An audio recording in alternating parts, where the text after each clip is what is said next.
Swallows and Amazons by Arthur Ransome. Read by Alex Jennings. Chapter 21. Swallows in the Dark. With mate Susan at the oars, Roger on the lookout in the bows, and Captain John at the tiller, the Swallow moved up the Amazon River in the rapidly gathering dusk. There were tall reeds on each side, then a bit of meadowland where they could see the shapes of trees against the darkening sky, then reeds again, shutting them in as if they were in a lane between high walls. Suddenly the river broadened into a wide, open pool, with tall reeds all round it, except where the river entered and left it. "This must be what they called the lagoon," said Captain John. "It's the very place for them to hide their ship in. I wish it wasn't so dark." He put the tiller hard over to starboard, so that the Swallow turned sharply to port. "It's awful rowing if you steer with such a jerk," said Susan. "Sorry," said John. "I want to keep close to the edge, all round this place. I don't want to miss her." "Something's pulling at my oar," said Susan. "I can't lift it." The boat stopped moving. John peered over the side. "Water lilies," he said. "It's getting most awfully dark." "They hang on to my oars like octopuses," said Susan. "Perhaps they are octopuses," said Roger. "Titty read to me about how they put their arms out long and grab people even out of a boat." In Roger's voice there were clear signs of panic in the forecastle. Captain John took command at once.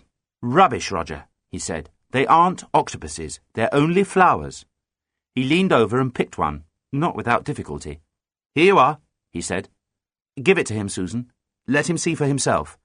They're only flowers, only their stalks are horribly tough. Try to pull out into the middle, Mr. Mate." "All right. Only flowers," said Roger, fingering the water lily and letting his fingers run down its stout, slippery stalk. "But I wouldn't mind even if they were octopuses." Susan did her best, but the blades of the oars caught under the broad, flat leaves of the water lilies and swept them together. The long, fat, smooth stalks of the water lilies tangled together and held the oars like strong ropes. She lost an oar overboard. She picked it up again at once, feeling for it was hard to see Swallow's brown oars in the dark water. Swallow moved as if she were being driven against something springy, which gave a little and then gathered strength and pushed her back. "Bother these flowers," said Roger. "Let me row for a bit," said John. The captain and the mate changed places. John tried rowing without feathering, keeping the blades of his oars on a slant downwards and forwards, so that when he pulled they would not go deep in the water and could not catch under the flat lilies. That was better. Presently Swallow was clear of the lilies. "I can't move the tiller," said Susan. "Only a little way." "One of those lily stalks must be stuck between the rudder and the boat," said Captain John. "Let me get at it." He took off his coat, rolled up his sleeve, and plunged his arm into the water over the stern. Not one, but half a dozen lily stalks were jammed together, wedging the rudder. He broke some of them and then pulled the bits through between the rudder and the keel. "Clear now," he said, and put out the oars again. He rowed on, telling Susan not to steer too near to the reeds where the lilies were, and yet not to go too far from the edge. The struggle with the lilies had taken time, and it was getting darker and darker. "I say," said Susan, "it's too dark to find Amazon now. Hadn't we better give it up and go back?" "If we waited till the morning we should find her all right," said Captain John. "But what about Titty?" said Susan. "Besides, Amazon may not be here at all." "She must be somewhere in the river," said John. "But I forgot about Titty. We'll go back." He turned the Swallow round and went on rowing. "It's no good steering," said Susan. "I can't see where to go." John tugged sharply at one of his oars. "More lilies," he said. He pulled Swallow out of the lilies, and she ran her nose into reeds. "Do keep a lookout, Roger," said the mate. "There's nothing to look at," said Roger, "until it's too late." It was a long time before they found the place where the river left the pool. They had rowed right across the opening once, being afraid to go too near the reeds. At last they decided that even if anyone saw a light here, he would not suspect what it was, and used their electric torches. Roger could not get at his, but he used John's, as John was rowing. Susan had her own. Even with the torches it was difficult. A pale light lit up, now here, now there, a patch of quivering reeds. But on either side of the patch of light was darkness. As they moved, the darkness turned to reeds when the round circle of light fell on it. At last, they found a place where the light showed a patch of reeds on each side, but nothing but darkness between them. "This must be the opening," said John.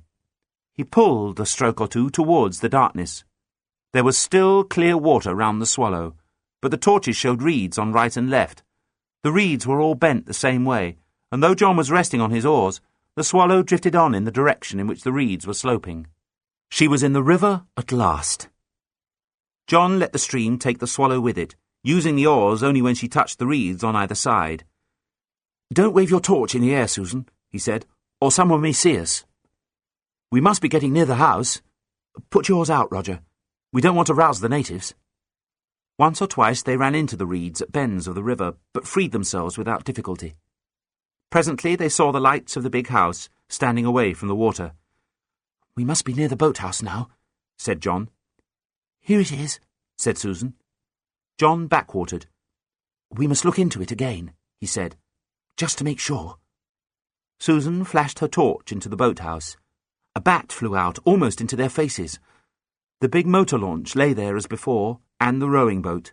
The Amazon's berth was still empty. "They must have hidden her somewhere up the river," said John. Just then the lights in the big house went out, one by one. "Douse your glim, Mr. Mate," said Captain John. "They could see the light now if anyone were looking from those windows." He pulled Swallow into the river again. She drifted on in the darkness. No one spoke for some time. The plan had failed, and the cutting-out expedition had come to nothing. Suddenly, they began to feel a little more wind. "We must have reached the open sea," said Captain John. "You can light up that torch, Mr. Mate, and see what you can." Susan flashed the torch all round them. There were no reeds to be seen. On every side there was nothing but rippled water. "Hello!" cried Roger. "I can see lights far away." "Rio lights," said John. "We're out. I'm going to hoist the sail. Hold the torch steady while I reef. Even Daddy used to say, 'Never be ashamed to reef a small boat in the dark.'" Reefing in the dark, even with the help of a torch held by a willing mate, is not too easy, but it was done at last, and John brought the Swallow head to wind and hoisted the sail, while Susan took the tiller and the mainsheet.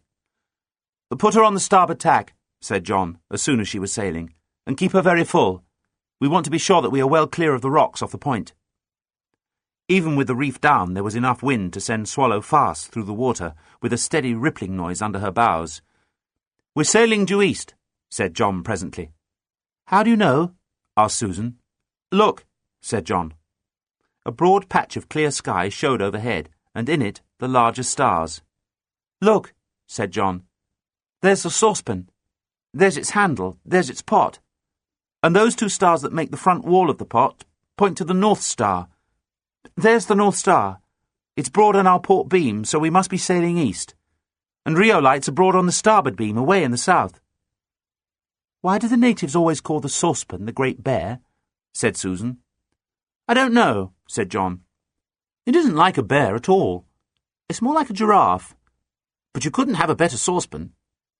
"She'd go a lot nearer the wind," said Mate Susan. "Keep her full," said the captain. "Keep her sailing. But we must be well clear of the point now. I'm going to use the compass and chart."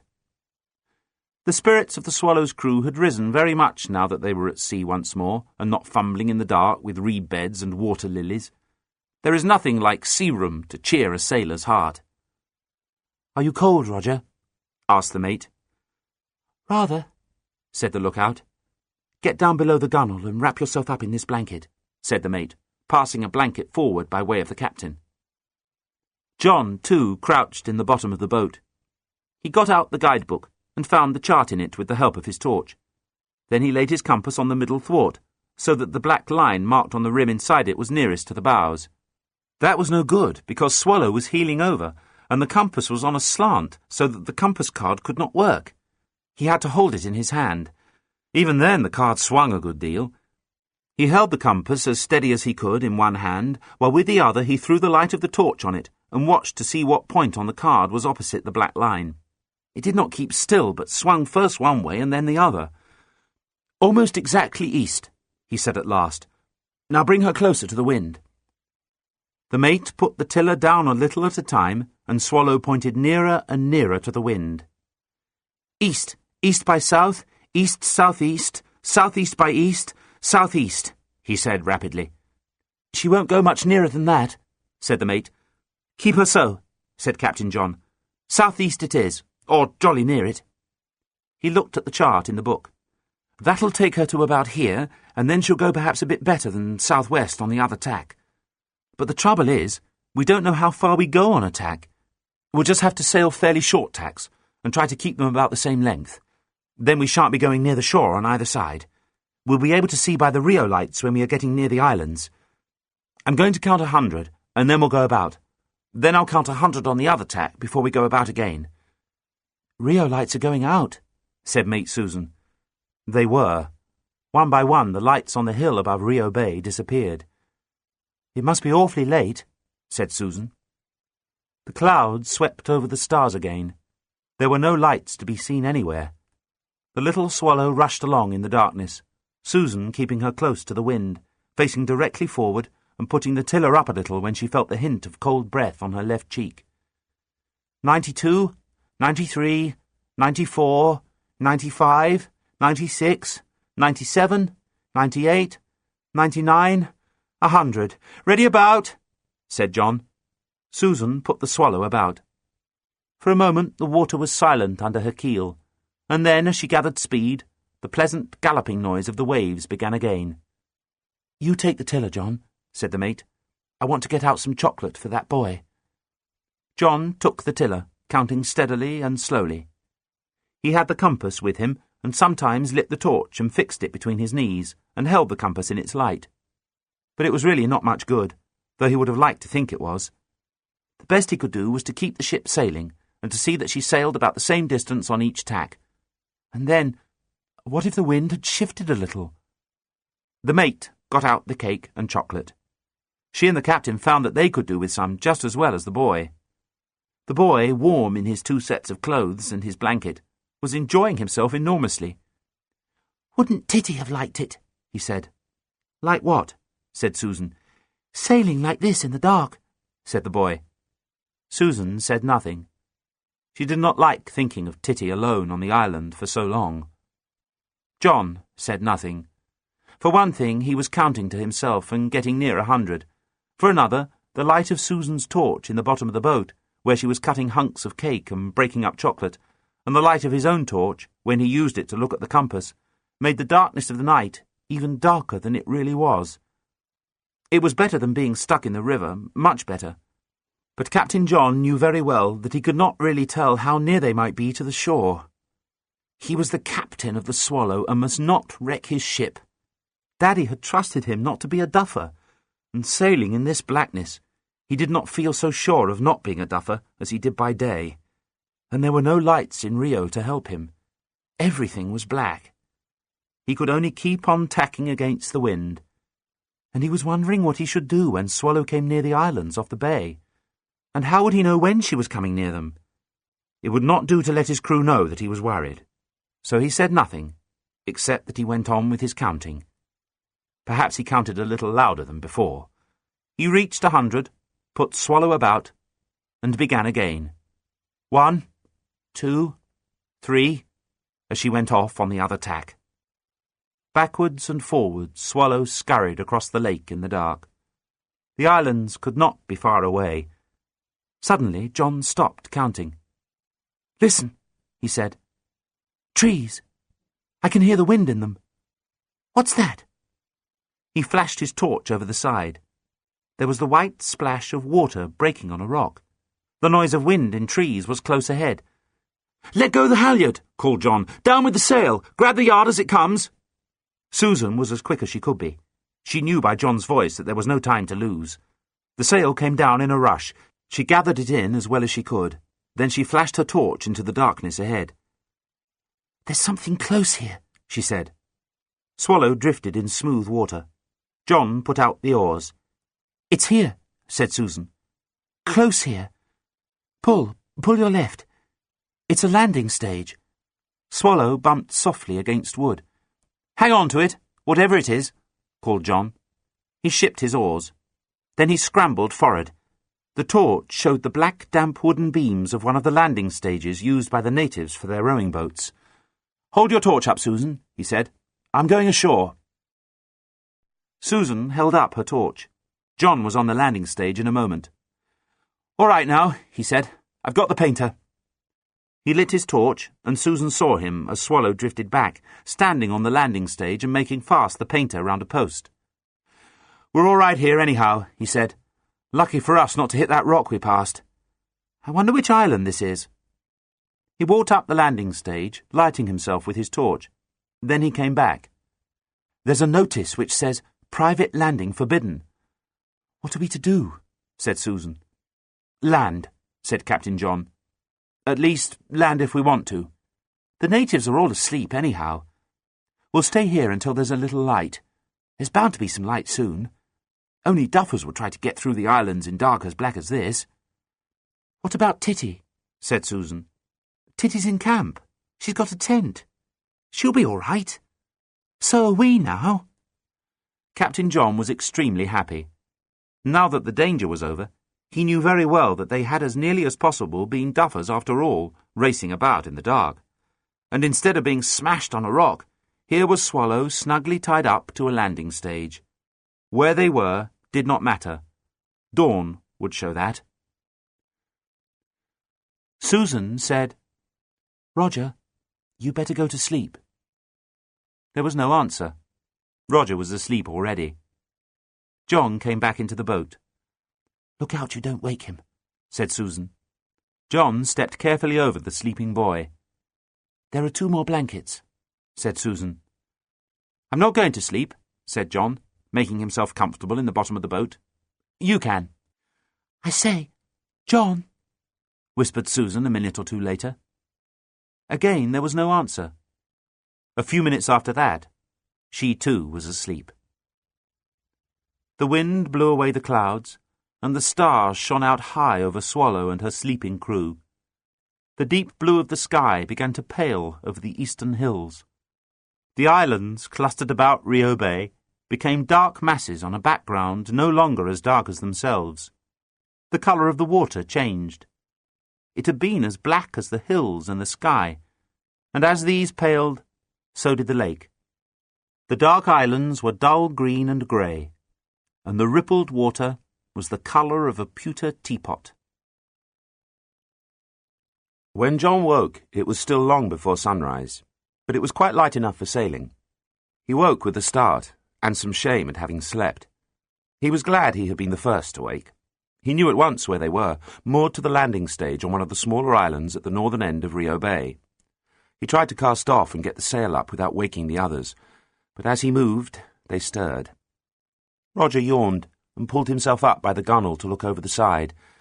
He had one look and then, without saying anything, settled down to sleep again. Susan woke as one wakes who has breakfast to get for a family. "I say," she said, "we could have started ages ago. It's quite light." "Come on then," said John. "You take the mainsheet while I set the sail. I didn't want to wake you, but I've only just waked myself, really. It's going to be another fine day, and the wind is the same." He unfastened the painter and put it once round the post at the end of the landing stage. Then he hoisted the sail. He had forgotten that it was reefed. It did not take a minute to shake out the reef. It was a great deal easier than tying it down in the dark. Then he hoisted the sail again and cast off. Swallow drifted backwards a few feet, and then gathered a breath of wind and began to sail. He came aft and took the tiller. Susan blinked at the notice board about landing being forbidden. "We didn't exactly land," she said. They tacked through between Rio and the islands. Rio Bay lay deserted, as they had never seen it. No one was up. The houses had blinds in all their windows. Yachts lay at their moorings. The rowing boats of the natives lay drawn up on the beach. There was not a native to be seen. "It won't be sunrise for some time yet," said John, looking up at the faint glow in the sky over the hills. They sailed out into the open lake beyond the islands and made a long board across to the farther side. Then, "Ready about!" and back again. Their second tack beyond the islands let them see into the narrow bay below Holly Howe. There was Holly Howe itself, the farmhouse, white among its yew trees and hollies, up on the hillside at the top of the sloping field. Mother and Vicky and Nurse were in there, asleep. John looked at Susan, and Susan looked at John. Both had the same thought, but neither said anything. It was not an altogether comfortable thought. Still, they would soon be back at the camp on Wildcat Island. At last, Susan said, "I hope to goodness Titty had the sense to go to sleep." "Bet she didn't," said John. "She wouldn't want to, anyhow." They left the Peak of Darien astern. John saw the houseboat moored to its big buoy in Houseboat Bay, but it reminded him of his meeting with Captain Flint, so he looked the other way. They could see Wildcat Island now, and suddenly Susan said, "Titty's awake. She's got a most tremendous fire." A big column of smoke was lifting and blowing from the island. "Hello," said John. "There's a boat." "Why, it's the Amazon." "Where?" said Susan. "Over there, starboard bow, by Cormorant Island. We shall fetch her on this tack." "It's Amazon, all right," said Susan, "but there's nobody in her. She must have broken loose from somewhere and drifted away." John watched carefully. "She's not drifting," he said. "She's at anchor. Perhaps the Amazons are asleep in her. Hurrah! Let's capture her after all. We'll get her anchor without waking them and tow her into harbour. Then, when they wake, they'll be prisoners." "I don't believe there's anybody in her," said Susan. "Rubbish," said John. "She couldn't have got there and anchored herself." "Well, we'll see in a minute," said Susan. John did not at first alter the Swallow's course. That tack would bring her just to windward of the Amazon. Then he would be able to back down carefully with the oars to get hold of the anchor rope and take her in tow without waking the sleeping pirates. Then he changed his mind. It would be better to sail close under her stern to have a look into her. It would be silly to try to get their anchor if the Amazons were only pretending to be asleep. "I'm sure there's no one in her," said Susan, as they rushed towards the little anchored ship. But just then a hand showed on the gunwale, and a moment later, just as they were passing under Amazon's stern, the white face and rather draggled hair of able seaman Titty appeared over the transom. Able seaman Titty had thought out the proper thing to say, something about report, capture, enemies, and prize. But the words went out of her head at the last minute, and all she actually said was, "I've got her!"